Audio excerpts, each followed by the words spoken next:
కాకినాడ నగరంలో మోడిఫైడ్ సైలెన్సర్లను వినియోగిస్తే చర్యలు తప్పవని ట్రాఫిక్ పోలీసులు హెచ్చరిస్తున్నారు. కాకినాడ జిల్లా ఎస్పీ బి బిందుమాధవ్ ఆదేశాల మేరకు ట్రాఫిక్ 1, 2 సిఐలు రమేష్, రామారావులు స్పెషల్ డ్రైవ్ ను నిర్వహించారు.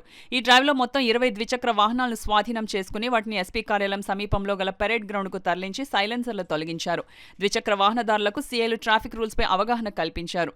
ఈ సందర్భంగా సిఐలు రమేష్, రామారావులు మీడియాతో మాట్లాడారు. ఈ కార్యక్రమంలో ట్రాఫిక్ సిబ్బంది తదితరులు పాల్గొన్నారు.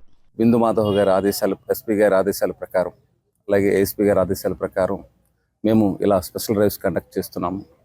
దీనిలో భాగంగా హెల్మెట్ మీద ఎవరైతే హెల్మెట్ పెట్టుకోలేదో వాళ్ళకి దానిపై అవగాహన కల్పిస్తూ రెండోసారి పెట్టుకోకుండా రావద్దని చెప్పేసి వాళ్ళకి పరిచయాలను విధించబడుతుంది.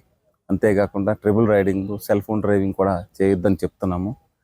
ఎవరైతే మన వాళ్ళు ఈ మోడిఫైడ్ సైలెన్సర్లు చేసుకు వెళ్తున్నారు, అది 60 డెసిబెల్ దాటుతుంది.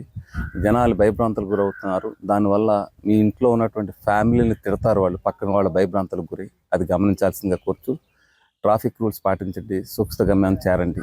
మా కాకినాడ జిల్లా SP Shri G Bindumadhav IPS గారి యొక్క పర్యవేక్షణలో మా ఏఎస్పీ గారు శ్రీ పాటిల్ దేవరాజ్ మనీష్ ఐపీఎస్ గారి యొక్క ఉత్తర్వుల మేరకు ఈ మోడిఫైడ్ సైలెన్సర్లు ఏదైతే కలిగి ఉండి వాహనదారులని మరియు cell phone, rash driving, triple riding వాహనదారులందరినీ కూడా టార్గెట్ చేస్తూ వాళ్ళందరి యొక్క వాహనాలన్నింటినీ కూడా స్పెషల్ డ్రైవ్ చేస్తూ వాళ్ళందరినీ కూడా పట్టుకుని పోలీస్ స్టేషన్కి 20 వాహనాలు తీసుకురావడం జరిగింది. ఈ 20 వాహనదారులందరికీ కూడా స్పెషల్గా కౌన్సిలింగ్ చేసి ఎవరైతే మైనారిటీ వయసు కలిగినటువంటి పర్సన్స్ ఉన్నారో వాళ్ళందరి యొక్క బంధువులందరినీ కూడా పిలిచి కౌన్సిలింగ్ చేయడం జరిగింది. వాళ్ళందరికీ కూడా ఇప్పుడు చలనాలు వేసాం. వాళ్ళందరూ కూడా ఇప్పుడు చలనాలు కట్టుకొని రావడం జరుగుతుంది. మా యొక్క ట్రాఫిక్ పోలీస్ డిపార్ట్మెంట్ తరఫున మా యొక్క విజ్ఞప్తి ఏంటంటే, ఎవరైతే ఈ మోడిఫైడ్ సైలెన్సర్లను కలిగి ఉండి